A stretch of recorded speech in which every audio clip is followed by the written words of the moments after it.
Good morning, guys. Welcome back to the vlog. I have some really exciting moving updates, and also I want to sit down and talk to you guys about the link between CPTSD and autism, so stay tuned for that. If you have never seen my face before, hi, my name is Morgan. I am 22 years old.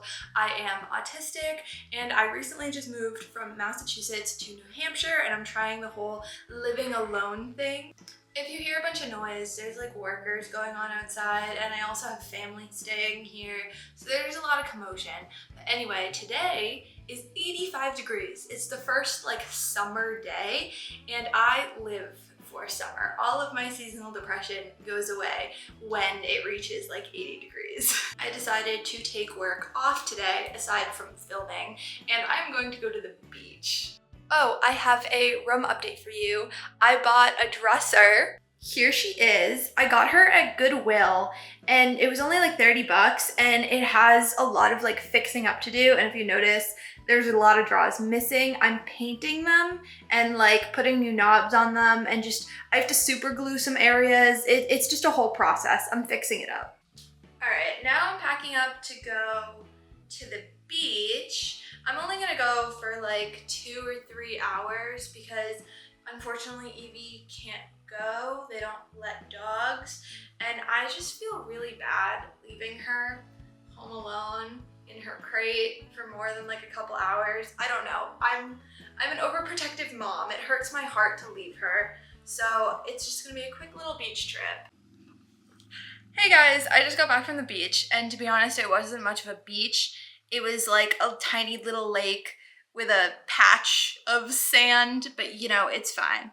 If you've been following along with like my moving vlogs, I have some updates and want to answer some like commonly asked questions. I'm so happy to report that I got my sleep situation figured out, and I'm actually getting full nights of sleep now, which I'm so glad, because if you remember last vlog, I literally had not slept the first week I was here. And then a very commonly asked question in the comments is, I thought you had a boyfriend. Did you guys like move in together? And let me address that. Yes, I do have a boyfriend. His name's Sam. We've been dating for almost 5 years. We went to high school together. We're from the same hometown. We are not moving in together right now. We are still together. Don't worry. He is graduating from college and trying to figure out a job.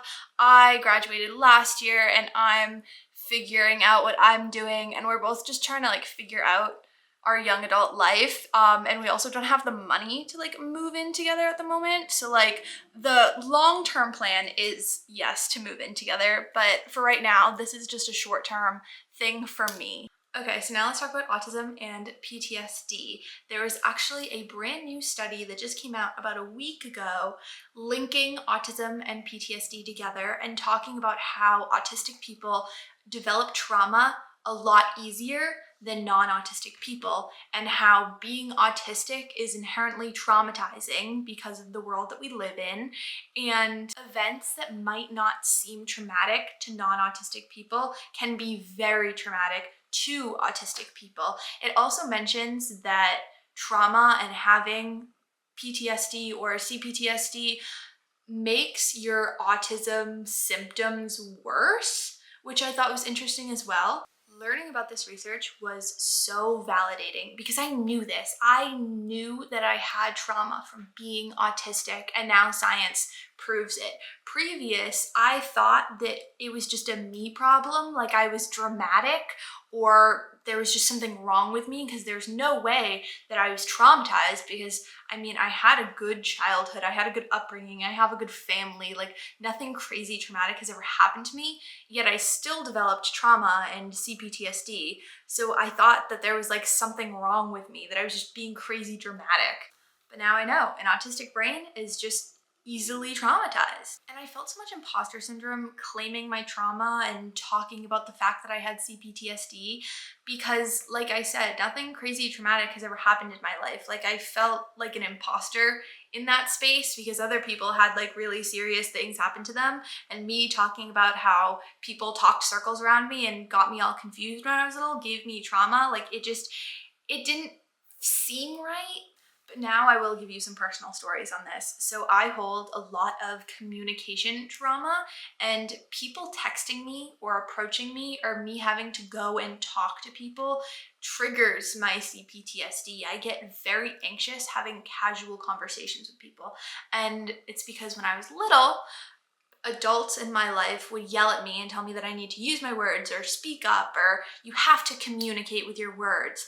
And there was also times where like I was unable to get words out of my mouth. I really struggled to just communicate when I was younger, and being like trapped in my own body and being unable to like use my words was just really traumatizing. Like I was unable to like speak for myself. Then in middle school and high school, there were the mean girls that would like talk circles around me and like trap me in weird communication, like aha, I got you things. Like they would just talk circles around me and get me really confused. So that happened a lot.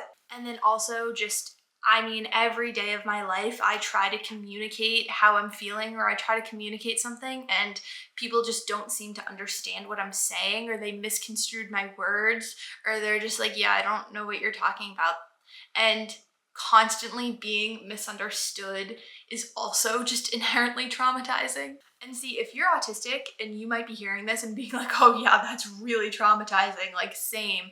But to non-autistic people, they're like, oh, you have trauma because people don't understand what you're saying. Like they don't get it. They don't understand how traumatizing it is. And as a child, when I was getting really frustrated and when my CPTSD was being triggered, people weren't understanding, because I mean, it didn't seem like I was traumatized. It didn't seem that I was acting out because of my CPTSD. People were very confused by my behavior because they didn't understand the trauma associated with it, because they didn't think those things were traumatic. Anyway, I am so glad that that research came out and that finally like science is like listening to autistic lived experiences and saying, a lot of autistic people are experiencing this thing, we should study it. Because that study alone was just so validating and healing to my little autistic self. And I really wanted to share that because I mean, I'm sure it would be validating to other people as well. And again, I linked it in the comment section of my video if you want to like check it out. Hey guys, it's probably so echoey, I'm sorry. I've been spending the afternoon painting my drawers for my bureau in my room upstairs. It is such a long process and I just want to be done and have drawers, but I want to make sure they look nice. This is a pattern that I'm doing right now. I don't know if you can see. I'm gonna do each drawer like a different pattern, but all the same like color scheme. It's a trust the process kind of thing. So I sat down to charge my phone real quick, and then all of a sudden I looked up at the clock and like 3 hours had gone by. And this is what happens when I forget to take my second ADHD pill of the day. I lose the whole second half of the day. I think I'm gonna pick this vlog back up tomorrow because I had more things that I wanted to like talk to you about and update you guys about. So I'll see you tomorrow. Good morning, you guys. I woke up early, I took Evie for a walk, I took a shower, I did my curly hair routine, and here we are. It's like 9:30. I woke up really early. Anyway, today is going to be a get my life together kind of day.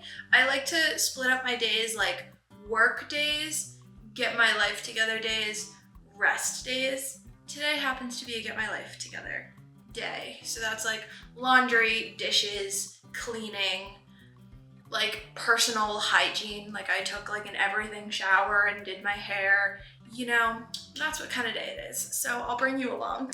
Hi guys, I'm taking a break from chores. It's been a rough chore day because I have family staying here at the house. If you didn't know, it's like the house that I'm living in right now. It's a family house, and like I have cousins and aunts and uncles and grandparents in and out like all the time. And right now there's people here, and it's very hard for me to do things when I'm being perceived. And so like it's been taking me so much more energy to like walk through the living room to get my laundry because like I just don't like people looking at me and knowing that like I exist. Yeah, so like the fear of being perceived is making chores difficult. So I'm taking a break and I'm crocheting, and there's Evie. Yeah. Hello, I have not been doing a good job updating the vlog today, and I realized that I'm having an issue taking my ADHD medication. You know, the thing that helps my brain remember to do stuff, and it's because when I was living at home, I had them up on like the counter, so when I woke up, it was like I saw it, and I was like, oh, ADHD medication. But right now, since I'm still like working on my room and like getting furniture in here, I don't have any counter space, and so they're in a drawer and I don't see them and I forget, and so I haven't been taking my ADHD medicine and I haven't been focused and remembering things, which also makes it hard to remember to take my ADHD medication. Good morning. I am currently finishing errands that I procrastinated yesterday. And it's also Friday, which means I have to go back to my family home because I teach a class on Fridays in my hometown. Okay, so I think I'm gonna end this vlog by giving you my official like 1 month moving update. So living alone is so much better than living with other people as an autistic person. I love it. I get to follow my own schedule like to a T, like nobody's here to like throw things off or add other changes into the mix. And I'm more productive, I'm more inspired, like I enjoy being alone. Handling all of the adulting responsibilities has been going pretty well, but then again, it's only been a month, you know what I mean? Like, it goes really well in the beginning, all of the times that I've moved out. Like it starts to get hard around like the 3-4 month mark, but so far I've been keeping up with things really consistently, hoping that it never gets to a point where it piles up and then it makes me anxious and makes me burnt out. So I'm really trying to be strategic about chores and stuff. Cooking for myself is still a little iffy. I've been getting a lot better, but I'm still getting takeout a couple times a week. But you know what? That's okay. I'm just gonna budget in getting takeout because it'll make my life easier. But I do have a video on my TikTok about how I grocery shop and like plan meals if you want to check that out. And then of course I've run into like a lot of situations where like, I need to put an accommodation in place for myself, and I'm still working on like building those accommodations. Like for example, I haven't gotten the calendar that I thought I needed last video, which I know I still need, but I need a desk first. Like there's just so many things before I can like actually put that accommodation in place. And I'm still working to put accommodations in place for like food and hygiene and those sorts of things, but I'm slowly building up like the perfect accommodation. And I think it's gonna work.